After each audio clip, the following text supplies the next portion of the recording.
എല്ലാം കൊടിയടയാളമായ ബഹുമാനപ്പെട്ട മഞ്ഞളാംകുഴി അലി സാഹിബ്, യൂത്ത് കോൺഗ്രസിൻ്റെ സംസ്ഥാന സെക്രട്ടറി പ്രിയപ്പെട്ട Jasheer Pallivayal, youth league national secretary സഹോദരി നജ്മ തബ്ഷിറ, മൊയ്തു മാസ്റ്റർ, അഡ്വക്കേറ്റ് കുഞ്ഞാലി, കുരിക്കൽ മുനീർ, മുഹമ്മദ് അലി നരിക്കുന്നൻ, നിസാർ കെട്ടി, ഞാൻ ചില പേര് പറഞ്ഞെന്ന് മാത്രം, ഹനീഫ, പ്രിയപ്പെട്ട അലക്സ്, മറ്റു വേദിയിൽ സദസ്സ് തന്നെയാണ്. എല്ലാവർക്കും എൻ്റെ പ്രിയപ്പെട്ട സഹോദരന്മാരെ, ചെറുപ്പക്കാരുടെ ഒരു വല്ലാത്ത ത്രസിപ്പിക്കുന്ന ബലത്തിൻ്റെ ഒരു സാന്നിധ്യമാണ് ഇവിടെ കാണുന്നത്. ഇവിടെ എനിക്ക് കൂടുതലായിട്ടൊന്നും പറയാനില്ല. ഇതൊരു വളരെ അത്ഭുതകരമായിട്ടുള്ള ഒരു സദസ്സാണ്, ഒരു സമ്മിശ്രമായിട്ടുള്ള സദസ്സാണ്. യുവാക്കളുടെ സാന്നിധ്യം കൊണ്ട് ധന്യമായിട്ടുള്ള ഒരു സദസ്സാണ് ഇവിടെ UDF-ൻ്റെ യുവജന സംഘടനകൾ സംഘടിപ്പിച്ചിട്ടുള്ളത്. ഞാൻ നിങ്ങളെല്ലാവരെയും അഭിവാദ്യം ചെയ്യുകയാണ്. ഉദ്ഘാടനം ചെയ്തുകൊണ്ട് അഭിവന്ദനായ പാണക്കാട് സയ്യിദ് മുനവ്വർ അലി ശിഹാബ് തങ്ങൾ ഇവിടെ വളരെ പ്രധാനപ്പെട്ട കാര്യങ്ങൾ പറഞ്ഞിരിക്കും എന്നെനിക്ക് ഉറപ്പാണ്. അദ്ദേഹം കേരളത്തിലെ യുവജന നായകൻ കൂടിയാണ്. കേരളത്തിലെ യുവ രാഷ്ട്രീയത്തിന്, കേരളത്തിൻ്റെ യുവതയ്ക്ക് നല്ല കാഴ്ചപ്പാടുകളും ആശയങ്ങളും പ്രദാനം ചെയ്ത വളരെ പ്രോജ്വലമായ നേതൃത്വത്തിൻ്റെ പ്രതീകമാണ് മുനവ്വർ അലി തങ്ങൾ. തങ്ങളുടെ സംസാരത്തെ കഴിഞ്ഞ് ഈ സ്ഥാനാർത്ഥിയുടെ ഇൻ്ററാക്ഷനാണ് മുഖ്യ വിഷയമെന്നാണ് ഞാൻ മനസ്സിലാക്കുന്നത്. എൻ്റെ ഇടയിൽ പ്രസംഗം ചെയ്ത് ഞാൻ സമയം ദീർഘിപ്പിക്കുന്നത് ഒട്ടും ഭംഗിയായിരിക്കില്ല. വളരെ ഇതുപോലൊരു സദസ്സ് ഒരുപാട് കാര്യങ്ങൾ, ഇത് സ്പീക്സ് ഇൻ വോള്യൂംസ്, ഒരുപാട് സംസാരിക്കുന്നു. This occasion speaks volumes. അവിടെ നിന്ന് എല്ലാവരും നിശബ്ദരായാലും വളരെ നല്ലതാണ്. നമ്മൾ ഈ സദസ്സിനത് മാറ്റിവിട്ടു. കാരണം ഇത് ചിന്താഗ്രസ്തമായിട്ടുള്ള ഒരു സന്ദർഭമാണ്. ഈ സദസ്സിൻ്റെ ഗാംഭീര്യം, എല്ലാവരും വളരെ ചിന്താഗ്രസ്തരാണ്.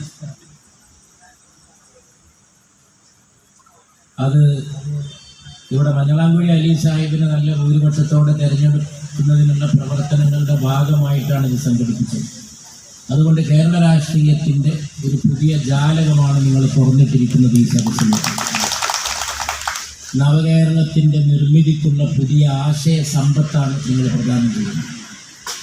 ഈ വരാൻ പോകുന്ന തെരഞ്ഞെടുപ്പിൻ്റെ ഒരു പ്രത്യേകത, സാധാരണ എല്ലാ തെരഞ്ഞെടുപ്പിനെ കുറിച്ചും പറയും നിർണായകമായ തെരഞ്ഞെടുപ്പ്. അത് നമ്മളൊരു പദപ്രയോഗമാണ്. ഈ തവണ അത് ആലോചിച്ച് നോക്കിയാൽ ഒരു പദപ്രയോഗമല്ല, വളരെ നിർണായകമാണ്. സാധാരണഗതിയിൽ ഈ കേരളത്തിൽ ആൾട്ടർനേറ്റീവ് ഗവൺമെൻറ്റാണ് വരിക. UDF, LDF, UDF, LDF മാറി മാറി. ഇത്തവണ മാത്രമാണ്, കഴിഞ്ഞ തവണ മാത്രമാണ് അതിലൊരു മാറ്റം ഉണ്ടായി. 10 കൊല്ലം തുടർച്ചയായി. രാഷ്ട്രീയ യാഥാർത്ഥ്യമാണ്, നമ്മളത് അംഗീകരിക്കുന്നുണ്ടല്ലോ. ഇടതു മുന്നണി അധികാരത്തിൽ വരും. അതിത്ര വലിയ ഒരു തകർച്ചയിലേക്ക് കൂപ്പുകുത്തുന്ന, കേരളത്തെ പാതാളത്തിലേക്ക് താഴ്ത്തുന്ന ഒരു രാഷ്ട്രീയ നടപടിയായിരിക്കുന്നു. അന്ന് വോട്ട് ചെയ്തവർ പോലും ആലോചിച്ചിട്ടുണ്ടാവില്ല. ആ തകർച്ചയാണ് കേരളത്തിലുണ്ടായത് കഴിഞ്ഞ ഒരു ദശകത്താണ്. അതിൽ നിന്നൊരു മാറ്റം കേരളം ആഗ്രഹിക്കുന്നു. അതിൽ ചെറുപ്പക്കാർക്ക് വളരെ പ്രധാനപ്പെട്ട റോളുണ്ട്. നിങ്ങൾക്കും ചിലത് പറയാനുണ്ട് ഈ കേരളത്തോട്. അതാണ് നിങ്ങൾ ഇതിലൂടെ പറയുന്നതെന്നാണ് ഞാൻ മനസ്സിലാക്കുന്നത്. ഇനിയൊരു ഗവൺമെൻറ് വരുമ്പോൾ, UDF-ൻ്റെ ഗവൺമെൻറ് വരുന്നുള്ളത് ഉറപ്പാണ്.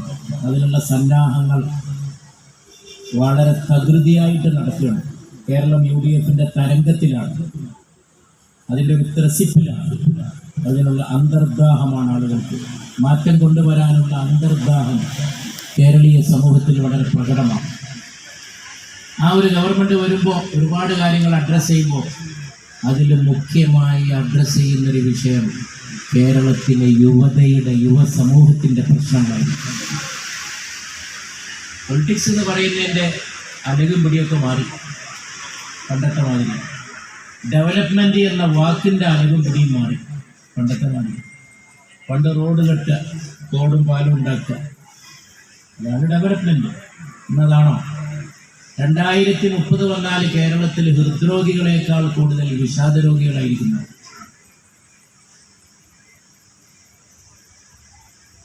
സ്റ്റാറ്റിസ്റ്റിക്സ് അങ്ങനെ. ഇതിലൊക്കെ നമ്മൾ ഉത്കണ്ഠപ്പെടേണ്ടതാണ്.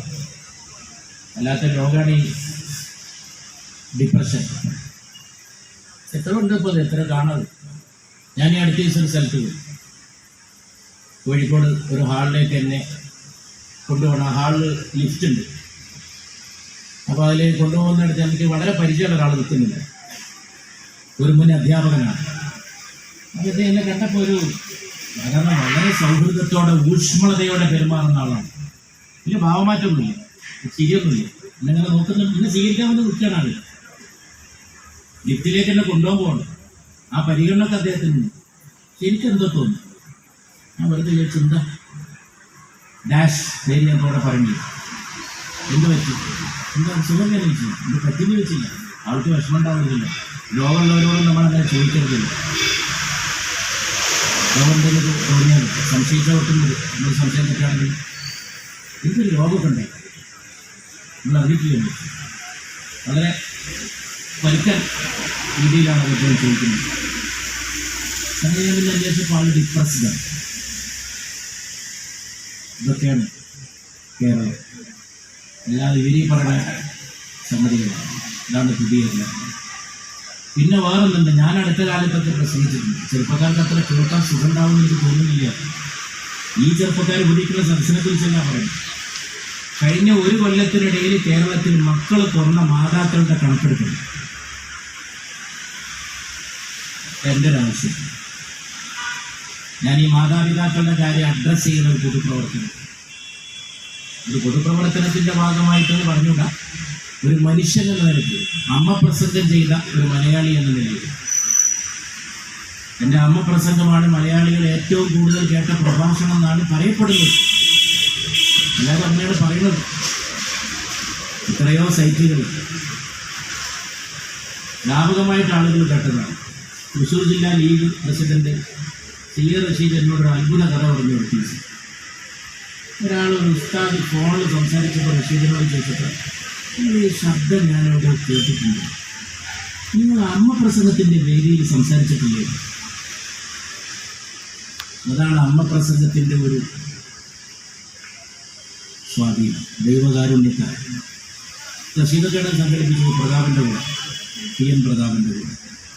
അവിടെ റഷീദ് പ്രസംഗിച്ച ശബ്ദം കേട്ടിട്ട് പതിറ്റാണ്ടിന് ശേഷം ഫോണിൽ സംസാരിച്ചപ്പോൾ ഒരാൾ ഐഡന്റിഫൈ ചെയ്യണം. അപ്പം എൻ്റെ ഒരു ആവശ്യം, ഒരു പൊതുപ്രവർത്തകൻ എന്ന നിലയിൽ കേരളത്തിൽ കഴിഞ്ഞൊരു വർഷം മക്കളാൽ കൊല ചെയ്യപ്പെട്ട മാതാക്കളുടെ കണക്കെടുക്കണമെന്ന് ഞാൻ പറഞ്ഞു. കണക്കെടുക്കണം എന്ന് പറയുമ്പോൾ അത് കുറച്ച് കൂടുതലുണ്ടാവും. ഞാൻ അടുത്ത ദിവസം ദുബായിൽ ഒരു പ്രസംഗം ചെയ്തിരിക്കും. ഈ റമദാനിൽ UAE കുടുംബവർഷം ആചരിക്കുകയാണ്. ആദരണീയനായ സയ്യിദ് സാദിഖ് അലി ശിഹാബ് തങ്ങൾ, നമ്മുടെ അഭിമന്യ നേതാവ്, അവിടെയുള്ള സമയമായതുകൊണ്ട് എല്ലാവരും കൂടി ആവശ്യപ്പെട്ട് തങ്ങൾ വന്നത് ഉദ്ഘാടനം ചെയ്തു. വലിയൊരു സംഭവമാണ്. തങ്ങൾ നല്ലൊരു സംസാരം അവിടെ നിർവഹിച്ചു. ഉദ്ഘാടന പ്രസംഗം. UAE year of the family ആചരിക്കുക. ഞാൻ നിങ്ങളെ കാര്യമായിട്ട് നമ്മളെ സമൂഹത്തെക്കുറിച്ചാണ് സംസാരിക്കുന്നത്. ഈ ഇയർ ഓഫ് ഫാമിലി എന്തുകൊണ്ടായിരിക്കണം UAE ഒരു കുടുംബവർഷം ആചരിക്കുന്നത്?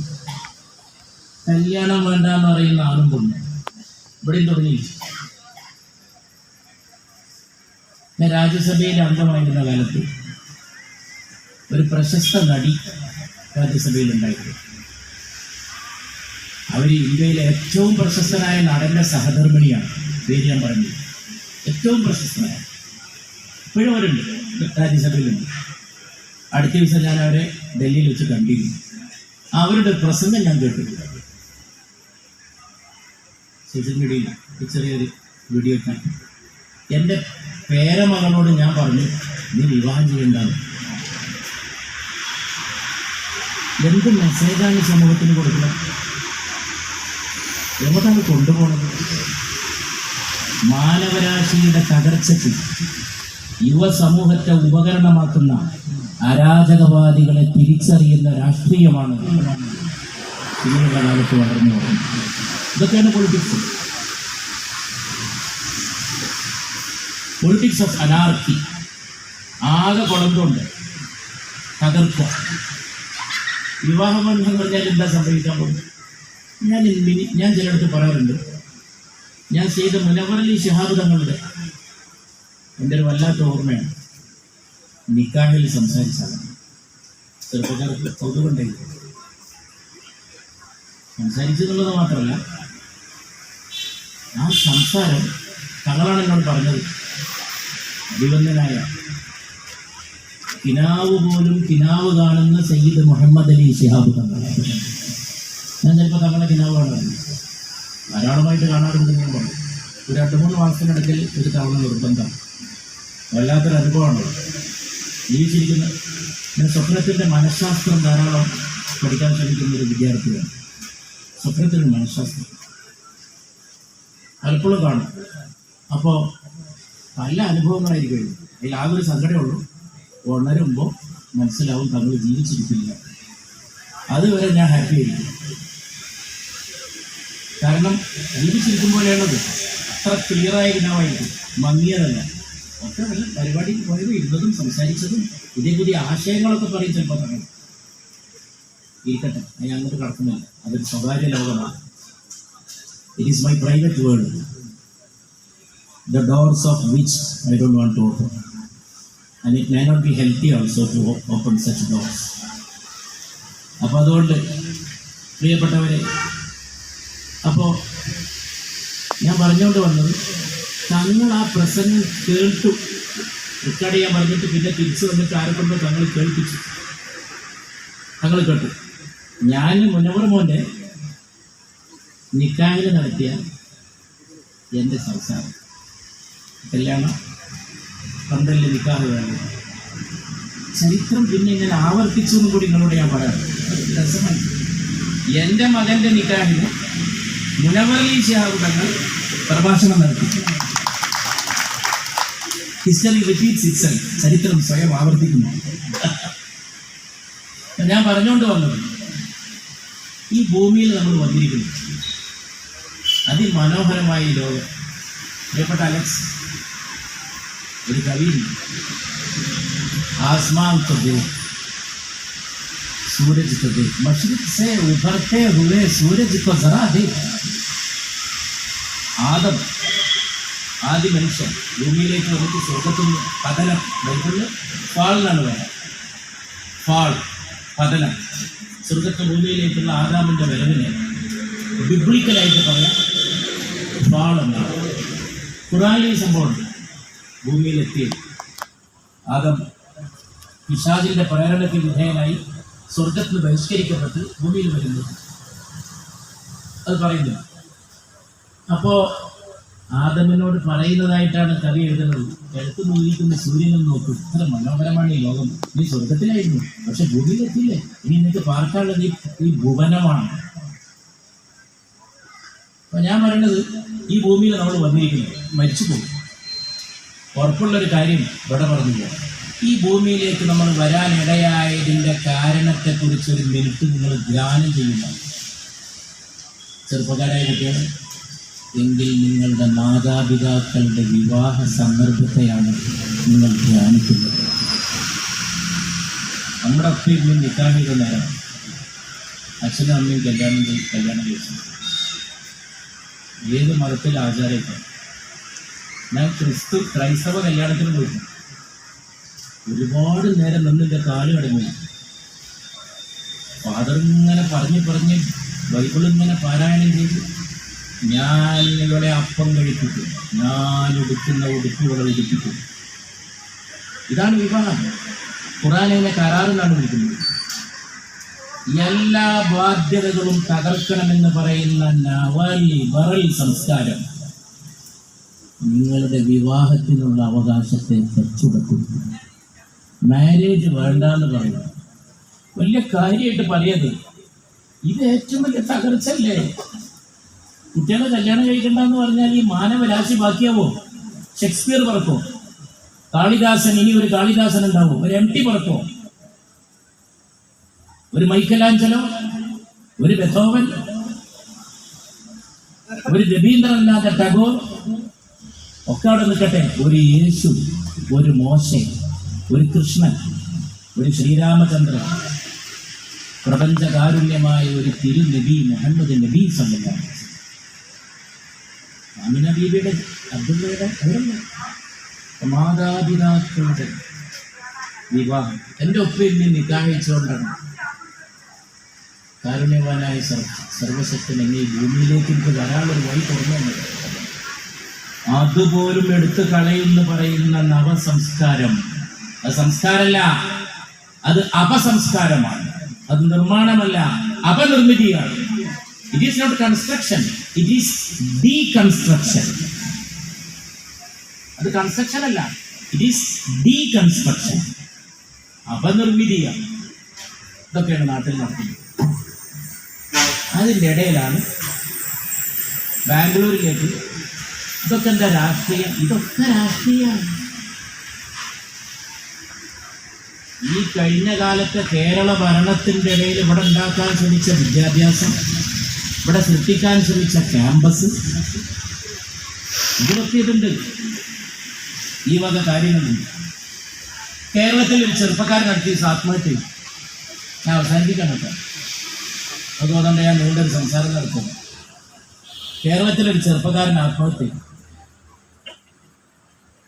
മൂക്കിൽ പഞ്ഞി വെച്ചു, മൂക്കിൽ പഞ്ഞി വെച്ച് ആത്മഹത്യ. മൂക്കിൽ പഞ്ഞി വെക്കുന്നത് മരിച്ച മൃതദേഹത്തെയാണ്. മൂക്കിൽ പഞ്ഞൊക്കെ വെച്ച് ആത്മഹത്യ ചെയ്യാന്ന് പറഞ്ഞാൽ നല്ലോണം ഒരുങ്ങിയിട്ട് ആത്മഹത്യ. ഈ പയ്യൻ ആത്മഹത്യ ചെയ്ത് കിടക്കുമ്പോൾ വീട്ടിൻ്റെ അകത്തൊരാൾ കിടക്കുന്നുണ്ട്, ബോധം കെട്ട് കിടക്കുക. ഇവൻ്റെ അമ്മയാണ്. അമ്മ എൻ്റെ ബോധം കെട്ടത്. ഇവൻ ആത്മഹത്യ ചെയ്യുന്നതിന് മുമ്പ് അമ്മയുടെ 2 ഞരമ്പ് ഇവനിങ്ങനെ പിടിച്ചമർത്തി, വളരെ മർമ്മസ്ഥാനത്തുള്ള അമർത്തി കൊല്ലാൻ നോക്കുന്നു. കൊന്നുകൊണ്ടാണ് അവൻ വിചാരിച്ചത്. അമ്മ ബോധം കെട്ടു, അവൻ മരിച്ചു എന്ന് വിചാരിച്ചിട്ടാണ് അവൻ ആത്മഹത്യ. അപ്പം അവന് മൊബൈൽ ആപ്പിൽ നിന്ന് കിട്ടിയ ഡയറക്ഷൻ പ്രകാരം അവൻ ആദ്യം വീടിൻ്റെ ടെറസ് കയറിയിട്ട് ലോകം കാണണം, 1-ാം ഘട്ടം. 2-ാം ഘട്ടം അമ്മയുടെ ഞരമ്പ് അമർത്തി അമ്മയെ കൊല്ലണം, എന്നിട്ട് ആത്മഹത്യ. ഈ അമ്മ ഇത്രയും കാലം പറഞ്ഞില്ല. ഇവൻ മുമ്പ് അത് പലതവണ ശ്രമിച്ചിട്ടുണ്ടെന്നാണ്.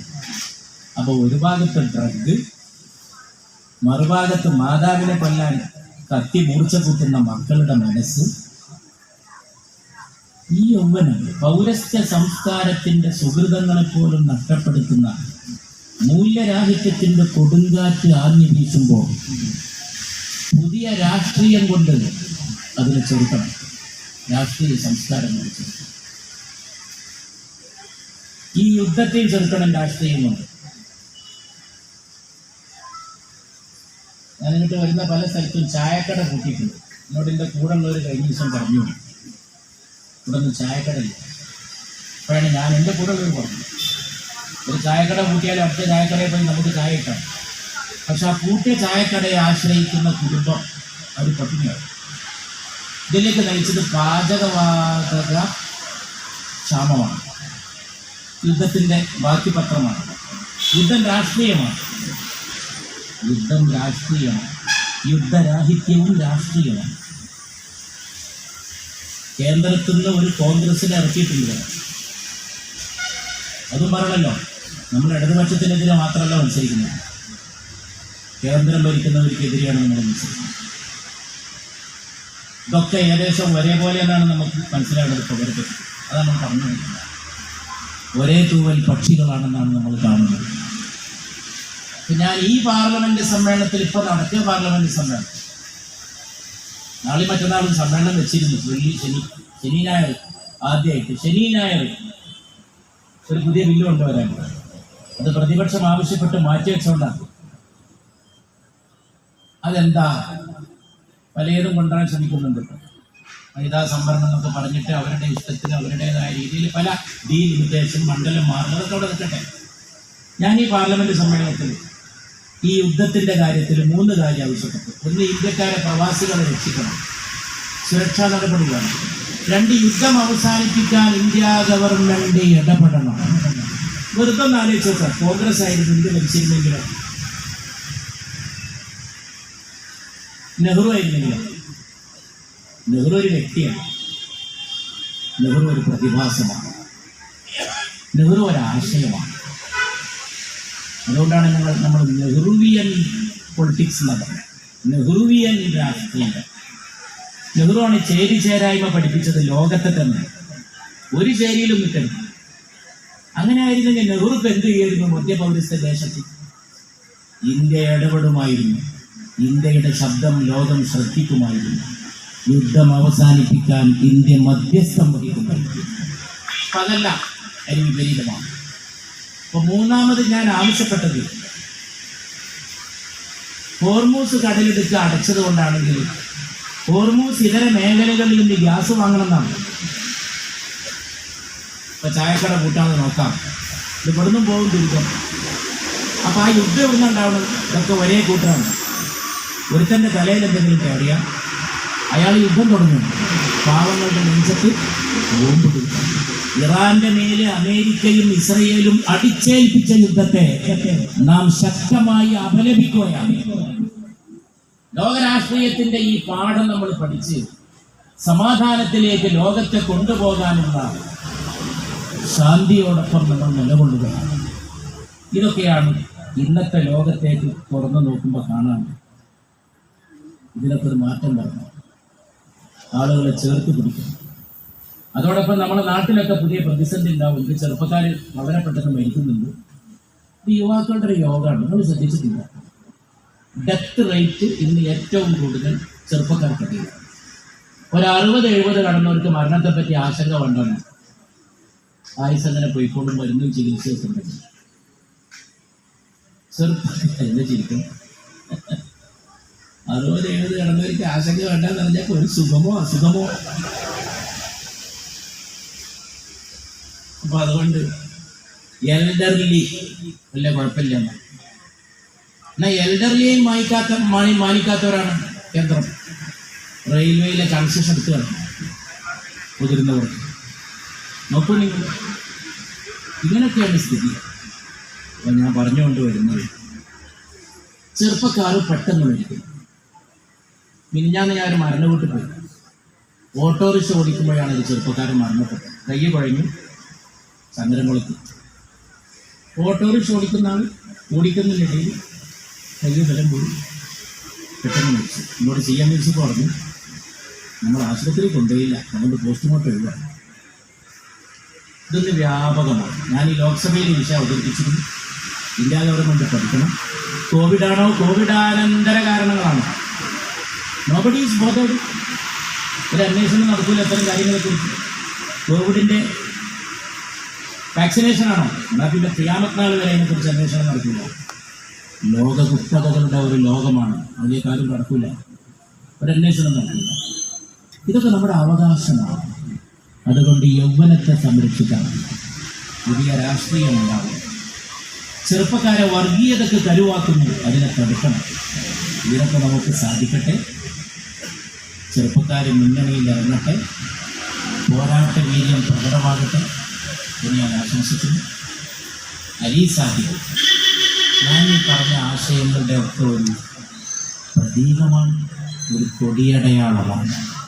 ധർമ്മത്തിൻ്റെ, നന്മയുടെ, നല്ല രാഷ്ട്രീയത്തിൻ്റെ, good governance and good politics.